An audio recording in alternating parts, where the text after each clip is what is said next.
Antes da Revolução Francesa, a França viveu no regime monárquico absolutista, ou seja, o poder estava totalmente concentrado nas mãos de um rei. Nessa época, a igreja era diretamente vinculada ao Estado e por isso tinha muito poder público.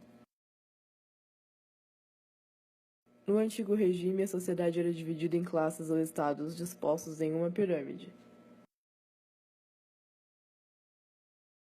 O primeiro estado foi subdividido em alto clero, membros da igreja vindo de família rica, e baixo clero, membros da igreja que vinham de família pobres. Eram também conhecidos como plebe eclesiásticas, e os membros do primeiro estado tinham privilégios altíssimos. O segundo estado, nobres, burgueses e famílias ricas também eram privilegiados, exceto a influência política. O segundo estado era a futilização do primeiro estado. O terceiro estado, composto por 95% da população, camponeses e trabalhadores em si, a classe pobre. Eles pagavam impostos que financiavam os luxos dos dois primeiros estados.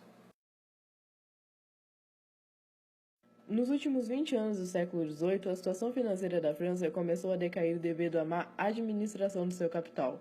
Tiveram um péssimo período na agricultura, e a arrogância da elite social da época não abriu mão dos seus luxos e aumentou os impostos cobrados do terceiro estado para mantê-los.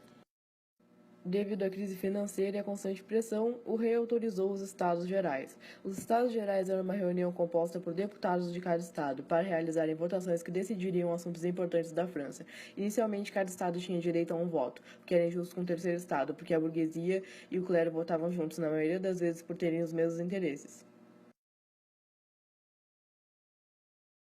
Isso mudou em 17 de junho de 1789, quando o terceiro estado, com o apoio de pensadores e alguns burgueses mais liberais, declarou-se em Assembleia Nacional, com o objetivo de elaborar uma nova Constituição. A crise econômica vem acompanhada da crise política, porque com a forte queda dos lucros da França, o terceiro estado ficou fortemente hostilizado. Em 5 de maio de 1789, o clero e a nobreza ocuparam seus lugares à direita e à esquerda do rei. Queriam uma Assembleia Nacional com poderes limitados. A burguesia queria escrever uma nova Constituição e impor limites ao poder do rei. A Assembleia se manteve reunida em um local substituto. A burguesia tomou o poder municipal em Paris, a revelia do rei. Os soldados desertavam de forma crescente, unindo-se aos rebeldes. Com novas aderências, em 7 de julho, a Assembleia se proclamou constituinte. Os deputados da Assembleia começavam modificações na estrutura administrativa do reino. Uma dessas reformas foi a obediência da Igreja Católica ao Estado francês.